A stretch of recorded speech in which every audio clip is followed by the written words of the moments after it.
remaining curious. Curiosity is key, is actually one of the most important characteristics, period, in any relationship, but also in your career.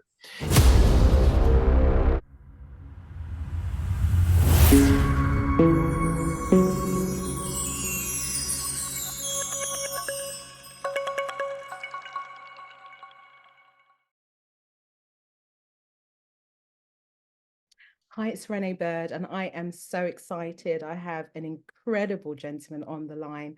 His name is Paul Brunson. He is a relationship expert, an entrepreneur, an author, a television host. Oh, so many titles, and he's incredible. A head of global research of Tinder Guys, and named world's most influential matchmaker by the Matchmaking Institute. Welcome to the Whoamitalk, Paul. Thank you so much for joining us. It's an honor to be here. I see you read the full resume. I appreciate that.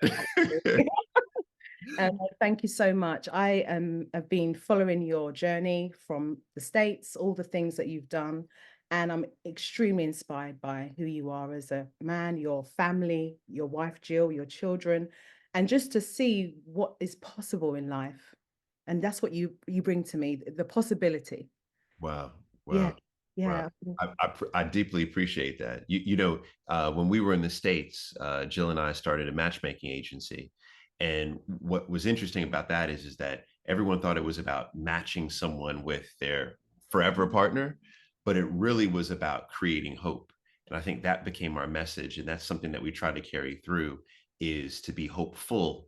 That's the key in life. So I appreciate you saying that. Yeah, you're very welcome. And I know everyone has a story, and this is why I created the Who Am I Talk, because everyone has a story. Who is everybody? Where did it start? Where did it end? A lot of the time you see the finished product, the accolades, the awards, the red carpet, but no one really sees what's in between, the work that goes into being who you are as an individual, your upbringing, what shapes you into who you are. And where did your story start? I know your accent, you're from the States, but I'm not sure exactly whereabouts and your journey, your family. Sure, sure. But one thing though that I find interesting about that question is I don't view myself as the finished product or having all the accolades and all. I very much feel as if I'm at the very beginning of my career. Like I know that I have had a almost a 20-year career, but to me that has all been practice. It's all been rehearsal. And I Mhm. feel as if the actual game, the actual event has just started, just this year, a matter of fact. I've Mhm. always felt that way. I've always felt like I was building up to this period, and now I'm starting. So, we should have this conversation in 20 years because Mhm. that's when I think I'll have put some real points on the board, thinking about sports analogies. But I definitely feel as if I'm just starting now, and that's how I approach my career at Mhm. the moment. But I was born in New York, born and raised in New York. We moved to Northern Virginia, Caribbean household, Jamaican, um, uh, very loving household, lots of extended family. I had grandparents, but actually at one point of time, I had both of my grandparents, both sets of grandparents living within maybe 20, 30 minutes of the home. So it was weekends at the grandparents with cousins and aunts and uncles, uh, and being in a Caribbean household, uh, you know, I think if you're not from Caribbean household, you Mhm. don't fully understand that, we were brought up to feel special and different um and I'm not taking away from any culture, Mhm. but that was how we were I was brought up believing that I could achieve anything, Absolutely. and the standards were very high for me, Mhm. and so getting a B plus in school was not acceptable. It Nope. was an A, and everything, in sports, It was, getting second place. Yeah, that's fine, but you should be able to beat them in a race. Is it that kind of thing? Yeah. So then it was training harder. So there was, I think, no mediocrity. It was about exceptionalism. Hmm. And Hmm. I think that was, but it wasn't a toxic exceptionalism. It was, to me, it was very healthy. So I feel privileged having that as my backdrop, because that allowed me. It's interesting when the research is done around those who come from what are considered secure attachments, Yeah. right? Secure households, they're willing to take bigger risk. Mm. When you're not coming from a secure attachment or secure foundation, you want to minimize risk, right? And Mm. so I think because of how strong my family was, is I was always the risk taker. Mm. So when I graduated from college, my first job was in an investment bank. Oh, wow. That was considered to be, being, finance, that's Absolutely. considered to be a high status position, high Mhm. status job. But within 2 years, I left. And to a lot of people, that was taking enormous risk. But for me, it was just, that's the process of life. And I left. I started my own business. Then from starting my own business, I then left that and I went to work for a very wealthy Turkish family, which people were like, wow, this is kind of wild. To me, it wasn't necessary. It was necessarily wild. It was about me exploring my curiosity. And I was kind of living back and forth between the States and Istanbul in Turkey. I left then that job, which people consider to be one of the best jobs in the world, international finance, running my own thing, buying and selling businesses, hanging around with Supreme Court justices and CEOs and uber wealthy people from around the world. But I left that to start a matchmaking business. Wow.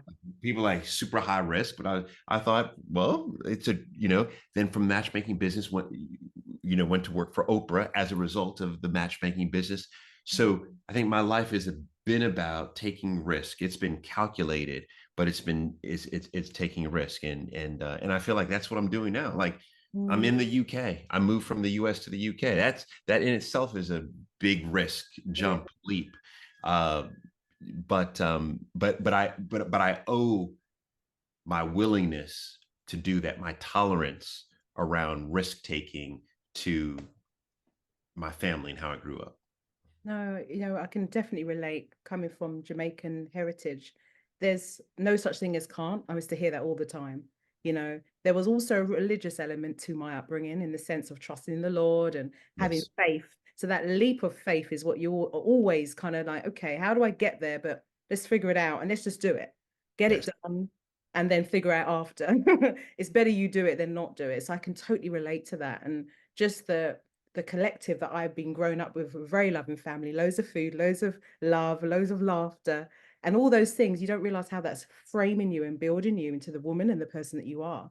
Yes. Gives you that security. And you're right when you speak about the differences depending on your attachments, your background, can actually give you more security. And then you leap much further because you have that background, that person that's helping you, as opposed to when it's just yourself, then you're thinking, actually, I can't make that move. So I totally relate to what you're saying on that.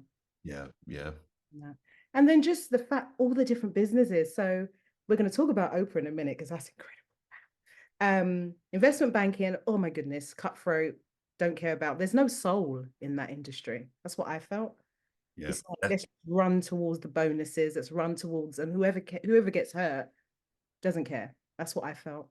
I mean, that's why I left. Mm. I mean, I have lots of friends who remained in the business. Yeah. I feel like, they have hearts. Mm. So they're humans, but the commonality among all my friends who have remained in that business is they love money, and I'm not saying any, like, everyone, I think, has a level of desire for money. But you need to have a supreme desire for money because of the intense nature of the work. Mm. and how long you're working, how hard you're working. But I will also say investment bankers and folks that are in that level of finance are incredibly intelligent and sharp and innovative, and those are pieces that did attract me to Mm. the industry. I did like the money too. I was a different person at that point. That was, my objective was I wanted a new BMW. I wanted Yeah. a Rolex watch. Like I wanted a couture suit, and I thought that was my only means of getting it. At that time, there were only, 4 or 5 careers. You could be an investment banker, you could be a lawyer, you could be a doctor. That was essentially what was in. I was indoctrinated to believe that was the only way to wealth. True. uh, but since then, I've realized that I was wrong, and also that wealth is about a lot more than monetary gain. Wealth is all those things that you're talking about: Mm. friendship, family, connection, laughter, options. Those are, So long story short is that is where I started, but I did leave because I felt as if my soul wasn't in it and it wasn't aligned with at least the particular company I was in. It wasn't aligned with the belief system of that company. Mm. And then you said you worked for a very successful millionaire. Billionaire, yeah. Billionaire, wow, billionaire. I mean, gosh, just about fathom a million, but a billion. What was that like? Because obviously that's a completely different, it's like a spiral effect in a sense where his, and the gentleman is in Istanbul, his journey and all the things, what were the differences that you saw working with him that you've seen working for another organization? What made him that in the first place? How did he get to that level? Was it the structure? Was it the networking, the relationships? What did you find when you was working for him that taught you something like that's what that's about? That's a great question. So the name of this gentleman is Enver Yücel, Okay. and he remains to be one of my mentors today. Um, He's worth several billion now, several billion. It was interesting when I met him. I mean, he was still a wealthy guy. He was worth, let's say millions. He was in the millions, and he is someone who came from an impoverished background. So his family are farmers, hazelnut farmers in particular. They come from the Black Sea of Turkey, and he was a mathematics teacher. wow. And from being a mathematics teacher, he worked in a test prep center, and he then saved his money to then buy the test prep center because the person who owned it, wanted out of the business. He Mhm. was the star teacher, so he bought it. He didn't have a home. He would sleep in the test prep center. So he would sleep there, he would wake up, kids would come in, he would teach them. He was the only teacher at that point. They would leave, he would, make his food in there. So he slept in this one building. And from that, he built a multi-billion-dollar enterprise that includes test prep centers, K through 12 schools, private universities. He owns all of the real estate under these things in multiple countries. He owns now, like, he owns basketball teams. He owns a basketball team in the UK, actually. Yeah, Wow. he one of the professional basketball teams here in the UK he bought. Yeah, I mean it's incredible, to see his evolution, to see his growth.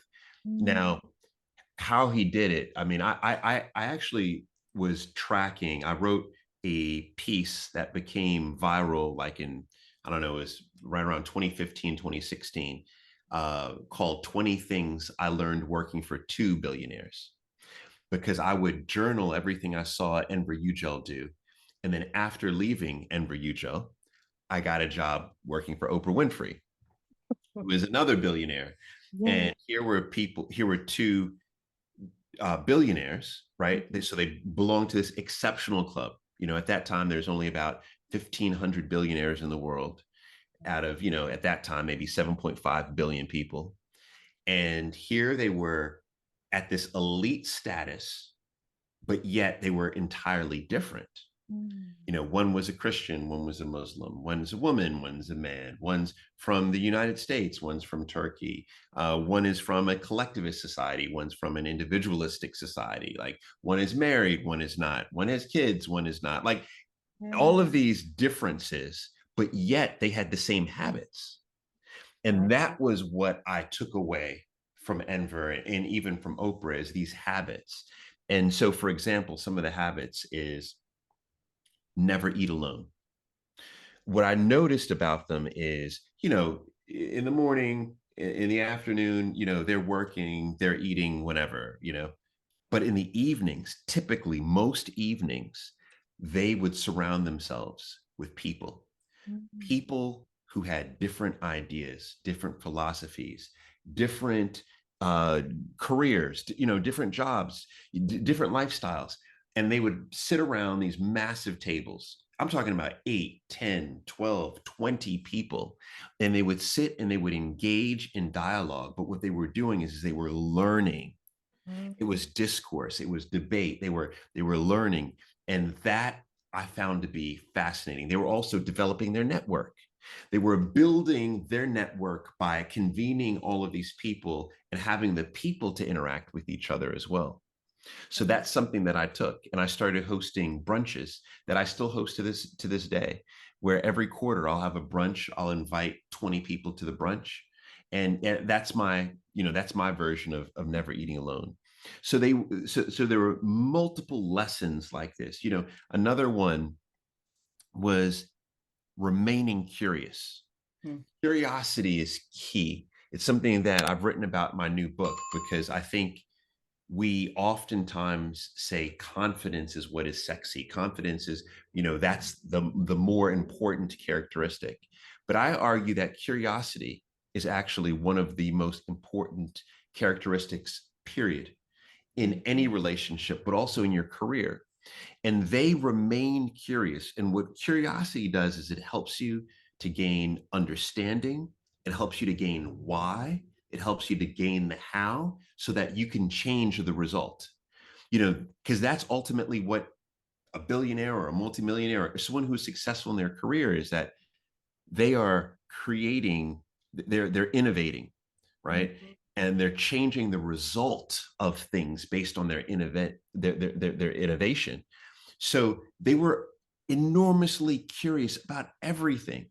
I Mhm. remember traveling with Enver Yücel in the United States, and we're sitting in his car, his chauffeur driven car. We're sitting in the back, and he's like, "Wow, did you see that?" And I said, "What are you talking about?" He's pointing at the curb. He's pointing at a curb. And he said, "Did you see that?" I said, "No." He said, "Do you notice how high the curbs are in Washington, D.C.?" And I said, "No, I've never Noticed thought about it. how high the curbs are." And he said, "Why do you think they're high?" I was like, "I don't know." And he said, "Well, it's interesting because every country that I travel to, I noticed that third world countries have no curbs typically. You know, other countries have medium sized, and then these. And so we're having this conversation around curbs. But what he's doing is he's thinking about all of the reasons why and how this reflects differently upon different countries. And the curiosity is just, and so long story short is never eating alone, making sure that the curiosity is sharp. And then the last thing I throw out is constantly self-developing. You think you reach billionaire status, I'm good, I'm just going to kick back and just relax. But they were constantly learning new skills. When I was with Oprah, that was when she had just launched her Instagram account. Really? And I Wow. remember her getting instruction, being super curious, but wanting to learn about social media. Mhm. With Enver Yücel, he's Turkish. He only speaks Turkish, but he was learning English. Now, Mm. he didn't have to learn English. He has a translator, an interpreter and a translator everywhere he goes, right? He does not need to learn a new language, but he chose to in part to develop the new skill. So they're constantly developing new skills. They're incredibly curious, and they source this information from multiple people by never eating alone. So those are three of many lessons I learned working for Enver and Oprah. That's incredible. So curiosity, that's really important. It's like a childlikeness, isn't it? In a sense where children are always trying to learn things, always Yes. trying to take and absorb stuff. And as we get older, because of experiences, that can actually jade us. We go, oh gosh, I don't want to do that because of this. But that curiosity and that willingness and that openness, not being rigid, will help you move forward and help you just be aware. Like you're right, when you think about looking at, he said he noticed the edges, you was like, what you talking? He wasn't even thinking about that, but it shows that he notices the minute detail of things, which actually a lot of us are so busy in life, and that could be a reason too. But when you're looking and you're really seeing the world for what it is, you can see it clearer, can't you? You can unravel it. And what I love what you were saying about the dinners, it's so important. It's one of the hardest things to do when you're so busy, is to be able to eat together, to have your family. When, back in the day, we always had to eat at the table because that's Yes. mum and dad was sitting and asked what happened at school, what you're doing, how, if he was in a mood, what happened, did you have a fight at school, whatever could have happened. And we could have, over time, because of the way we're so busy in life, we've lost that. So that Yes. was beautiful to hear that in the business and in the personal space for your mentor, that he would encourage that, because that's how we learn, isn't it? The best time is when we're having a dinner, a conversation, and literally just brainstorming and conversation. That's it. I mean, to the point where I've taken that, and my wife and I, that's what we do in our family. So we eat at 7 o'clock pretty much every night together. Oh, wow. And, How do you do that? You're so busy. yeah, it's because of prioritizing. Now, I am privileged from the standpoint of is I have a lot of control over when I can structure certain things. And so, So I'll say no matter what, I need to be at home at 6:59, right? If I have to take a super late meeting, it's going to happen after 8:30, right? Because our dinner is normally about an hour and a half. It's normally about 90 minutes. mm-hmm. Um, if I'm going somewhere out of the country, if it's for longer than 2 weeks, we all travel together as a family. And I know that's a very privileged statement, I realize, So but we were also doing that 10 years ago, 15 years ago. We were doing, or should I say 10 years ago, because my youngest is 13. But when we just had him, we would still go together. So that is a specific time that we've carved out to commune, as a family. So yeah, there's a lot of these lessons that I've taken and put into my life. And Oprah, wow. I mean, when we speak about a mogul, a luminary, that's the name that I hear and I think of. And I've watched as a child her, her career, and she is just incredible. And you're incredible, because I've said this to you at the beginning of our conversation. How did you connect with Oprah? How? What happened? What was the story behind that? I mean, the full story needs like hours and Yeah. hours and hours. We could do a whole episode just I got on, that. but the short of it is, when my wife and I launched the matchmaking agency, one of our clients was a writer for O Magazine, Oh, wow. Oprah's magazine. We didn't know she was a writer for O Magazine. She just told us she was a writer. Now, that was when we were providing pro bono services. Yeah. So when we launched the matchmaking agency, just to practice the art of matchmaking, to develop a skill, Mhm. we gave services for free. We advertised, hey, I'll matchmake you, I'll matchmake you, I'll matchmake you, right? For free. Really? Coaching for free, for free. Um, And many people turned us down at that time. Yeah. yeah. Uh, she was one of maybe 8 at that time who said, sure, I'll take your services for free, if you're going to matchmake me. Oh, Now, we never matched her with with the husband that she would then marry, mhm. but she loved the attention, the work, the hope that we provided. She loved all of that. So that's happening on the side. Then on this side, when we launch our matchmaking agency, we launch a YouTube series called The Modern Day Matchmaker. And the Okay. YouTube series was like just me, just talking about my philosophies on love, Hmm. right? And we would put this video out every week and would see that we would only get like 11 views from the video. And I promise you, my mother was watching 9 of those Yeah, 11. yeah, your Yeah. family, of course. So it was like there's maybe only 2, 3 other people, maybe watching this thing.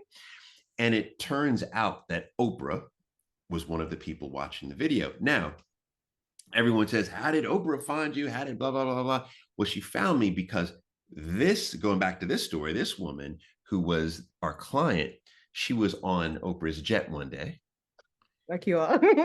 like, and just hanging out. And Oprah had said, hey, to everyone, on this plane, hey, I have an idea to develop a new show. I'm looking for a fresh voice, a new voice in relationships. Any suggestions? This woman says, have you heard of Paul Brunson? Oprah says, no. They go onto YouTube, find my video. She bookmarks it, and now Oprah's watching. Wow. After several weeks, I get an inbox message on Facebook from a woman named Jennifer Duck. And Jennifer Duck works for Oprah Winfrey Network. And that is who invited me to LA. At that time, I lived in New York. They invited me to LA. I went, and on the spot in a meeting, I was offered a deal. And so that's how that whole thing happened. Wow. So out of all those 11 views, it was her. I mean, that's crazy, isn't it? And you know what? In our industry, it's so big, isn't it? It's the likes, the views, but there's something very powerful about who is viewing, who is looking at you. It's not just about what the size of what who's looking at you. It's the individuals, it's the people that have some presence and the network, the introductions. Oh my God, that must have blown your mind. Yeah, it's Wow. mind blowing, but I think you have pulled the most important lesson out of that. Is it is about quality over quantity, and we live in a world that's fixed on quantity. We think we need to have lots of views, lots of likes, lots of comments. And I get it, because lots of views, lots of likes, lots of comments equals engagement, and you could monetize that. I get it. Yeah. But ultimately, it always has been and always will be about quality. Mhm. Who is liking, who is commenting, who is engaging. And I argue, and I think that story is a great example of, you could literally have 2 people who follow you, Wow. and that can be more impactful and more powerful than 2 million people. Absolutely. And also to even bet the fact that you and your wife did pro bono. It's really hard in our industry to get arrested, I call it, to get a gig, and you've got to have value on what you're doing, okay? Because the word gets around that, oh, I got her for this, or whatever the story may be. But I'm a real believer in giving, because giving is something really powerful. It's just something you should do as an individual. You care, you use your network, you try. That's why Who and I Talk came about. Let my people I know, people I don't know, share their story. But it's Mhm. something powerful about the fact that you did the pro bono. You gave your expertise, the love of what you're doing to someone, and look how it ended up. Look how the universe, God, repaid you. It's Yeah. incredible. Yeah. And, on that note, is partly how I started doing the pro bono was a year prior, when I was preparing to launch the matchmaking business. I took a cap out of my investment banking days, which Mm. was due diligence, due diligence, due. Yeah. So I started researching. I was researching, and I stumbled upon a. He wasn't a matchmaker; he was a date coach in the United States, Mhm. and he was someone who had a business that, from the outside looking in, I respected, and I thought he had kind of built up something fairly big and impactful from nothing.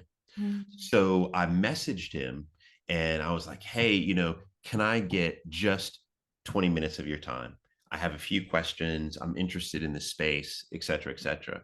And he responded right back. He was like, yep, here's my calendar link.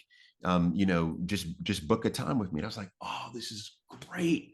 This is super. He's going to give up his time to help me. Mm. Book the time. The time came maybe 2 weeks later. I get on the call with him. And the first question he asked was, um, are you going to pay with a credit card, Oh, or are you going to like send me a check? And I said, oh, what? I thought we were having a conversation. He said, no, no, no, my time is money. okay. And he was like, that's what you need to learn, that your time is money. And I was like, but I just have a few questions. And that moment, I realized, and I said to myself, if I ever get to a point where I can provide, I'm always going to provide, because if you get to a point where you can provide, it means that you have been given more. That's correct. You've been blessed with more. Absolutely. Everyone knows when they're in a point of empty and they can't. That's right. That's where you need to pour into yourself. But if you get to a place where you feel as if, yeah, you know what, I have a little bit of time, I got a little bit extra money, I've got this and this, I can actually provide. That means you are you're always blessed, but that is a position where you are blessed with more, and Absolutely. it's your obligation to pour from Mm, that. mm, And so that's what drove me to mm. do the pro bono. Interesting. And I'm conscious of time, and I'm so excited to share your book, There Find it, Love. there it is. There it Find is. Love, How to Navigate Modern Love and Discover the Right Partner for You. This book is incredible. I read it end to end. I had highlighters going on, went back into different chapters. They've even got like a little thing, exercise you do at the bottom, at the back. Yes. Wow. Congratulations, Paul. This book is wow. Thank Wow, you. wow, wow, wow, wow. Thank you. It's very cool to see you holding it. Very cool. Oh, definitely. I think, it's important.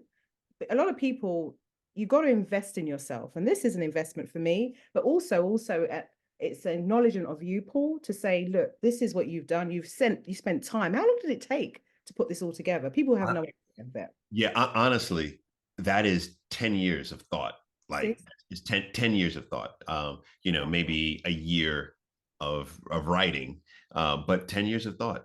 See? And this is when they say, when you can write a book, this is expertise, you see? You're putting this a pen to paper, you're sharing your stories and you're helping others. I read a part in and it said basically it's a passion, but it's also that you want to change the world with this. Yes.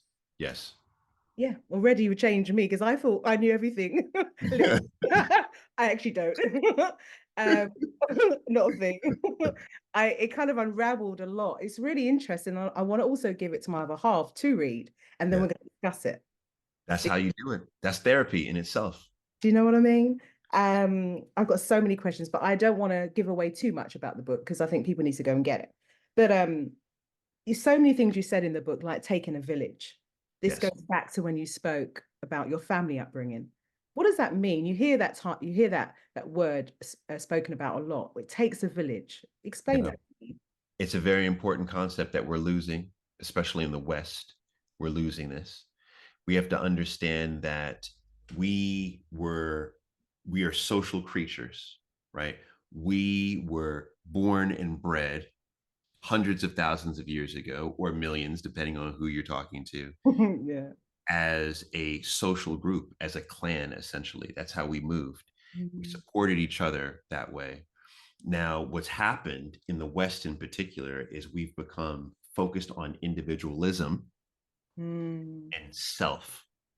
And we have to understand that you cannot thrive as an individual.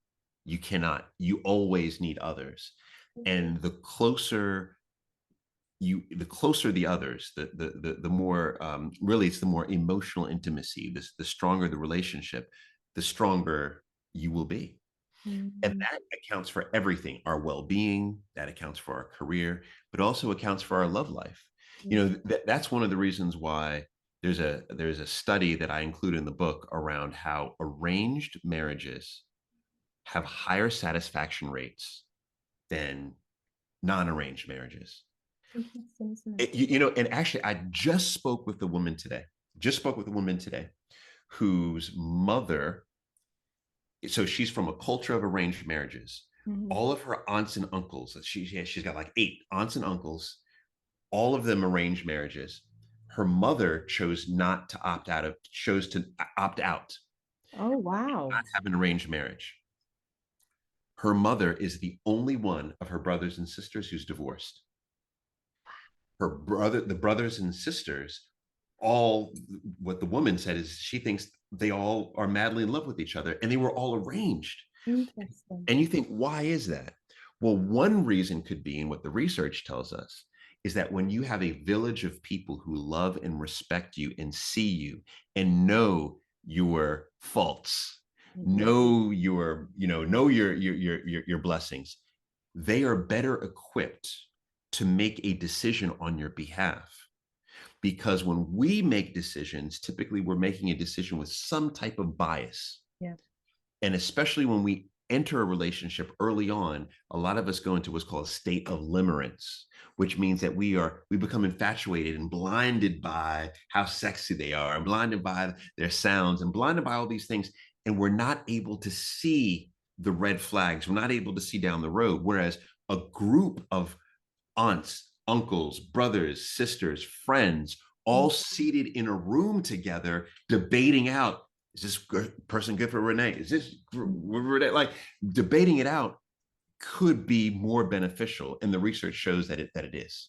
It's really interesting. I wouldn't have said that. I always used to a little bit be scared for people that had a range because they're not taking any, it's not their it's their control of this relationship. But to hear what you're saying, and actually, if I think about people I know, they are still with who they were arranged. So you're right. Maybe I never really thought of it in that depth. And also, too, what's interesting is, do you know that through all of human history, in nearly every single culture, just going up to roughly the late 1960s in the West, we're all arranged to a certain degree, right? Now, are there people who are arranged today in marriages that is super toxic? Yeah. Absolutely, right? You see these, you hear these stories, you read these stories, you hear these documentaries of, young girl, 14 years old, being arranged by her grandmother to marry some 48-year-old guy that has multiple wives. Yeah, Yeah. that's wild. I see what's happening in that culture, but it's also punitive for her. Mm, That is not what I'm talking about. I know what you I'm mean. talking about when your mom, father, uncles, grandparents, friends all sit around and say, you know what, we've got a guy for you, Mm, right? And you even have input in that. You say, okay, and then in a lot of these in a lot of cultures, then you even have an opportunity to meet the partner in advance, true. It's true. right? And then you all sit and you debate out, like, is this person good? And is it not just good for you, but good for the family? Absolutely. Where they going to fit? So Mm, those are the ones that are strong, it's or really have higher satisfaction. because you can be so blinded. One of the things, I'm very blessed to have an incredible man in my life, and I don't want to be biased because I didn't have previously. I haven't had the best relationships, and I had to stop and really evaluate what I was doing. Because sometimes I know people are going to go, what do you mean, Renee? Sometimes you have to look within and go, okay, why does this keep happening? Is it Right. something I'm doing? Because it's not always the other person, it's something that I'm doing, attracting, or what's going on within me that's making me attract these type of individuals. Am I not secure? Have I got things I haven't resolved in my inner self? And the moment I started to love me more, because there's moments you go through, am I pretty? Am I beautiful? Am I enough? And I went on a Ayurvedic trip before I actually met up with who I'm with now, Mm, on a mm, self-discovery, yoga, meditation, all of that stuff. And when I came back, I fell in love with myself. I love myself for the first time in a while. And mm. that's when men were kind of drawn to me. I was given off something of this, I was comfortable, I was centered, and I was back in love with myself. And that is when I found him, or he Yeah. found me, or however you want to Yeah. place it. Yeah. And I mean, that is the process that I always hear for people who have healthy relationships. is they've reached a point where they have high satisfaction. Okay. And in the book, one of the biggest epiphanies in the book was when there's new research that shows that the number one determinant to having a healthy relationship is not your values or sexual compatibility or same level of education. All of those are important, but number one is that you have high satisfaction before you enter the relationship. That's Mhm. number one. Now, what the story that you just gave, Renee, is that's you figuring out you weren't satisfied with who you were and you raising that well-being. And once you raise that well-being, it does two things. One is it allows you to better determine who fits within this new path that you're on. And secondly, is it acts as a defense against narcissists, psychopaths, Machiavellians, what's called the dark tetrad, all of the bad people. Why? Because all of the bad people, take a narcissist, for example, who are they looking for? They're looking for people with low well being. Why? Because it's easier to manipulate someone with low well being.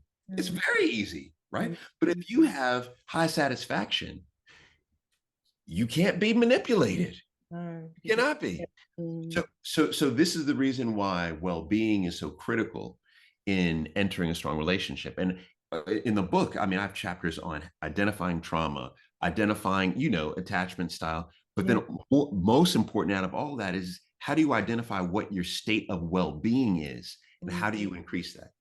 Because you can't, a lot of us, and I say to the audience, are in relationships, but they're not whole themselves. And you just come together, you're both broken, trying to fix each other at the same time. And you wonder why it doesn't work. Right. Sometimes it's better you come whole. And I'm not saying you're going to be perfect because you're not. There's things, there's another story. When you're in a relationship, you start to discover more stuff about yourself that you didn't even realize. So True. True. you are constantly trying to evolve in your relationship and learn and grow. And I believe, this is my opinion, not everyone's, that if you're in a relationship where you're growing all the time, and sometimes it's uncomfortable to grow. Yeah. They say before you marry, you're actually learning about more. That's when the work really started before for him to even decide, and we're going to decide we're going to get married. Yeah. But we're always having to grow. And the moment you stop growing, that's when your relationship becomes stagnant. That's when maybe you start thinking, oh, there's someone else out there better, or sex might stop because of various reasons and intimacy changes. So you've got to always look at different ways that you can keep building as a unit. It's not easy. It's not. It's It's one not. of the hardest things. I agree. Completely. Completely. Like, it's a starting block when you get married, let alone anything else, because you think, oh, I've done that now, so that's it. No, actually not. This is, I think, when the real work starts, because you want to maintain that forever. I don't want that you get married and it doesn't work. You want it to work. So what does that all look like? And if you haven't got children, when children are in the mix, that changes the dynamic completely. Because Completely. suddenly it's just you and him, or you and her, or whatever your dynamic is. Yeah, completely. And that's the reason why it does go back to being centered in self, Mm, well-being, knowing who you are, knowing your traumas, knowing mm, your triggers, knowing your deficiencies. That's what self-acceptance is. Self-acceptance is saying, I know all of my setbacks, all the things that I need to be working on, but I still love myself anyway. And yeah. very few people have that self acceptance before they enter a relationship, and we need to. We do. And just want to talk on dating apps. We're in a new world now. My family or the elders in the family or older people don't understand it. What do you mean you're going to go on an app and see someone? What if they're a murderer? Someone's going to hurt you. But this is the way we live now. We're online. We're talking now online. It tells you how different things are. What advice would you give to someone? Because it's a bit of a scary place as well. You don't know if it's someone that's real. Like I noticed in your book, you said about catfishing, there's fraud that goes on. How do you protect yourself as someone that's on there? What kind of things can help people to kind of decipher whether this is a true individual versus someone that's really not got their best intentions? Yes. So, full disclosure, but you mentioned this at the top is so I'm Mhm. head of global research for Tinder, Yeah. and Tinder is the biggest dating app in the world.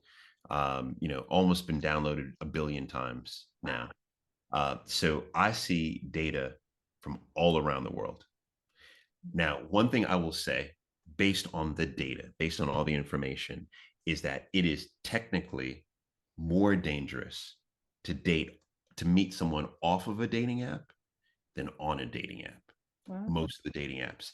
And I'll tell you the reason why is because there are safety features built into the dating app to keep you protected and safe. For example, we often hear about romance fraud. Yeah. Romance fraud is one of the fastest growing types of fraud in the UK, and it's the number one type of fraud in the United States. And men now have the highest rates of being victims of it, but they don't report it. But they don't report it. I didn't Yeah, know. they don't report it. Now, you think about something like that, or you think about what are called, these D pics, that you see rolling around here. You think about those two things, right? On an app like Tinder, you can't do any of that. You Yeah. can't you can't send those photos. Why? Because we block it. You Mm. cannot ask for money. Why? Because we have AI to detect that, right? And so on the apps is the safe part. The dangerous part, and what the fraud people who are trying to be fraudulent or nefarious, what they do is they quickly move you off of the app, right? So they Yeah, try to meet you on the app and then say, let's continue this on WhatsApp. I get it. Your number, let me text you, right? Mm. That's where the dangerous part begins. So being on the app is actually one of the safest places you could be because of all the inherent fraud detection that's Yeah. happening. Mm. Now, ultimately, what is the reason? What connects people who end up becoming victims? You know what it is? What we just talked about: Yeah, it is. Yeah, you're right. low well being. Get it. That is essentially what drives it. Because Mm. if you have low well being, and then you have, you know, this, I don't know, Prince rolls Yeah. rolls into and swipes right, and then you guys exchange messages and asks you for anything, you're going to give it to them. Yeah. You know how most fraud starts. You know how most fraud starts is, okay, let's exchange phone numbers, and then whoever is doing the fraud, they ask you for something small, Wow. something very small. They'll say, I'm traveling, I'm with my son. I unfortunately, my credit card's not working. Mm. We need 20 pounds for his medication. Can you send 20 pounds for the medication? And if the person sends the 20 pounds, the fraudster knows, okay, now I'm going to ask for more. I'm going Yeah. to wait, but then I'm going to ask for more, right? Now, someone with super low well being is just going to say, go ahead, take it, because I want to keep this relationship no matter what. Someone with high well being is going to say, hold on for a second. No, hold on. Out of all of your friends, you're asking me for this? You could have been asking, like, you're going to start to ask questions, be curious, etc. There's more of a defense. Yeah. So it is your well-being that is your strongest protection on these apps. No, I totally agree. You're right. Because you hear people and then they judge them. How could you have not known? But it's so much deeper than that. It's how that person was feeling before they were interacting with these individuals. And they're Yes. really smart. They know how to tap into this. And one of the common denominators for humans is we have heart. There's most people are good people. You've got Yeah. horrible people, but most people want just to be loved. That's one of the most important things. I say to any of my girlfriends or women I know, oh, I don't need anyone. Unless you absolutely do. Everybody's supposed to be with somebody. That's what we're made for, to love and to give love, to receive it and to give it. Yeah, Yeah. I say, yeah. I mean, I feel like I'm back in church, but hate the sin, love the sinner. You know that's ultimately That's the highest. To get to that point, that means that you are self-evolved. Like Yeah. that's the highest point of enlightenment when you can do that. Mm.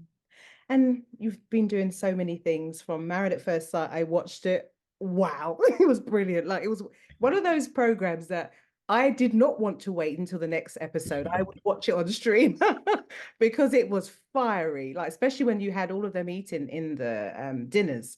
That's when it all happened. Oh And man. then celebs come and go dating. So these are just incredible. What's happening with those? What series are you on now? And what's the plan with all of those productions? It's Yeah. incredible. I've been doing them so long. I honestly don't even what series It's I'm okay. on. Yeah, on Celebs Go Day. It could be like maybe the 12th or like 13th. Wow, that's Yeah, amazing. it's Because you're doing crazy. them simultaneously. That's what I mean. I saw you and I was like, hold on, but I'm sure he's doing Mavericks. How is he moving Yeah. between? But you're doing both of them, huh? Am I wrong? Yeah. So the way that it works is so right now, literally, I'm filming Married at First Sight. I was there until 1 a.m. Wow. Last night. We were filming a commitment ceremony, which are like 10 hours. They're super long. Oh. Um, so I'm filming Married at First Sight right now. uh, Married at First Sight, it takes many months, almost like 7 months to film it. It's a long project. Mhm. Then typically right around the summertime is when I film Celebs Go Dating. Okay. So so the reason why I have so many celebs go dating because I think this is my fifth or sixth of Married at First Sight. Yeah. I Okay. have many more of the celebs go dating because the first couple of years we were filming two a year. Okay. It was it was two a year, but now we film one a year. Right. So I normally film maps basically all through the year because then once we stop filming, we go into promotion of it. Then I have Celebs Go Dating, which is right in the center, right in the summer. But I figured out now how to work my calendar so I could do other things. Yes, of course. You got the book, you got celebs go dating, you got married at first sight. It's amazing. Yeah. Juggle, juggle. Juggle, and Tinder being head of global research Oh, is big. But to be quite honest with you, it's interesting. I haven't said this yet, so you'll be the first person I'm saying this to. But I can't give the super details. But the literally the biggest project I've ever worked on in my entire life, I've been working on since the end of last year, and it launches in April. It's hands down. It's my biggest can't project. wait to hear about it, Paul. Like I can Yeah, imagine it's incredible because all the things from your inception of starting your career to where you are now, I can only imagine it's going to change the world even more. I appreciate. I believe it will. I believe this is all of these pieces are going to be part of my my legacy. But I think this particular project will be the biggest chunk of my legacy. And we're coming up to the end. I didn't want to leave you because I've had such a good chat with you. It's been Yeah, really this has been nice great. to hear everything, your journey, the book. I can't wait to keep sharing it, and I will keep sharing it to everyone. Please, this book is incredible. It will shape you. Don't, as I said, don't be rigid. I saw that in the book. You said people can be rigid. Be open, Yes. learn. Because I learned stuff and I'm in some and I'm learning and now I want to make my relationship better. So that's what's great about it. From someone who's starting out, is a scary place to be loved and be in love because you've got to be vulnerable. And I saw that in there as well. You've got to give someone your heart. It's scary. And you don't know what they're going to do with it. You have no idea. They can care for it or they can crush it. You don't But know.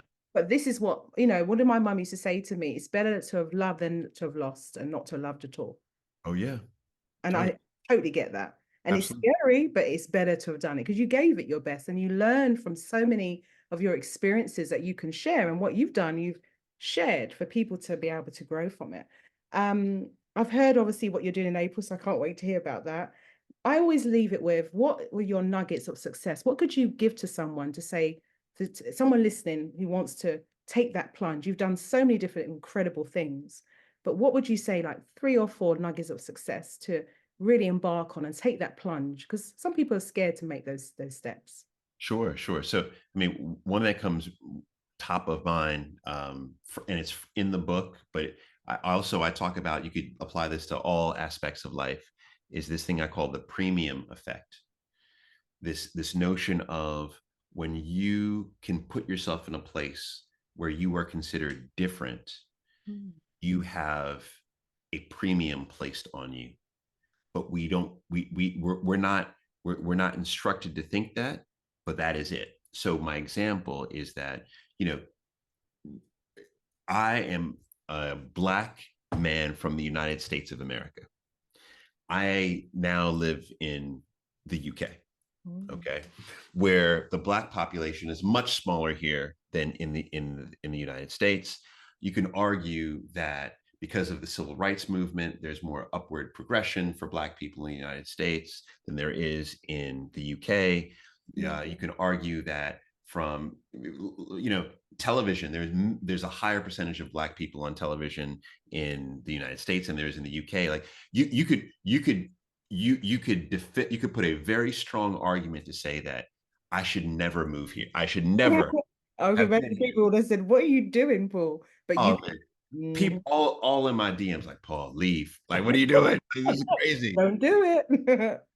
Now, I come and I believe one reason for my quote unquote success of television success here has been as a result of being different. Okay. And what happens is when you are different, there will be lots of people who are like, no, I don't want to, no, get that American off my TV. He doesn't know what he's talking about. Like, there's that. Mm, But that is always the minority. yeah. Because to your point, most people are good. Most people are good. Mm, Therefore, most people have a level of curiosity. They'll say, I wonder what an American would think about that. Or I wonder what this Black American would think about this, or this Black male. Like, there's the curiosity. And because of the curiosity, they put a premium on you. mm, And that is something that you can use to your advantage. It's happened along my entire career. And so I always say that look for the places that you could have a spotlight placed on you, right? Those are the areas where people will place a premium on you typically. Now, is it going to be hard? Yes. Do you need a lot of self confidence? Yes. Do you need to figure out what your support system is? Yes. Will there be resistance? Yes. But if you can just get to that place and stand boldly and do your thing, right? Deliver all those things that you know you have, then the curious majority will win. oh, That's one. Secondly, I would say focus on becoming world class at your craft. yeah. This is very important.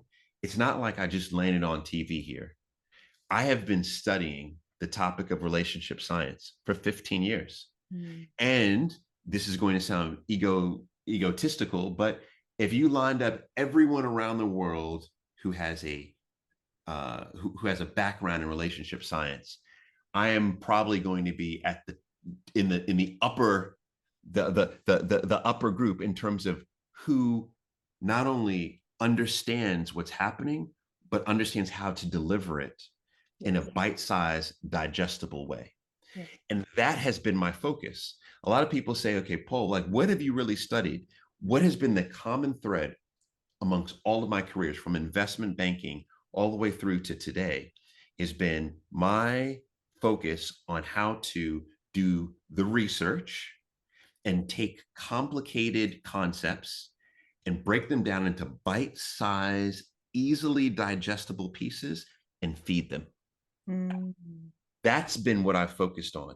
Everyone needs to focus on skills and perfecting those skills every day, every day. One reason why I, every week, on minimum, I probably do 5 interviews wow. minimum. But like some weeks, like last week, I did 15, when the book came out. But Mm, one reason why I do that is because I love the questions that I get, like your questions, love them. And it yeah. forces me to focus Show on my up. thoughts, to show up. It focuses me to think. It puts me in the zone. And Mm, this is a mental exercise mm, for me, right? Because everyone is unique and different. So therefore, I'll have different questions. So number two is focus on your craft. Focus on, I first identify what the craft is, and then focus on becoming world class at it. Not just good, not just mediocre, going back to how I was raised, exceptional at yeah. it. And Excellent. the last thing I'll say is just understand how extraordinary you are. Oh, It's very important. love that, We guys. we don't appreciate that enough. And I write this in the book. I say this now often when I talk. There are 8 billion people on this planet. No one has seen this world or experienced this world exactly like you have, Mm. right? Yes. There have been more than 8 billion people who have lived on this planet and have left us. Yeah. And not one of them has seen or experienced the world exactly as you have. And then when you are gone, there will be billions of people who inhabit this earth, and not one will have seen and experienced it precisely like you. So, what does that mean? What does that really mean? What it means is that you truly are extraordinary. You're Mm. extraordinary. You are, right? We all are. Own that. I love Show up that way, that you are extraordinary and your life changes. So those would be three. If I'm giving three, that. that's three tips of how I actively manage my career. Wow. That last one, extraordinary. A lot of people don't believe in themselves. And that, what you just said, is showing people, every single individual out there in this earth, how special they are. And once they understand that, it gives them the power and the confidence to move forward, whatever that may be.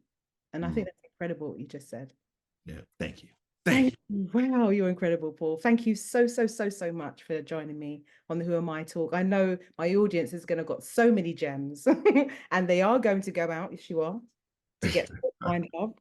I, I'm so excited to have spoken to you. I've been following you and to see you. I bet we're online. It's been incredible. And I thank you so much for joining me today.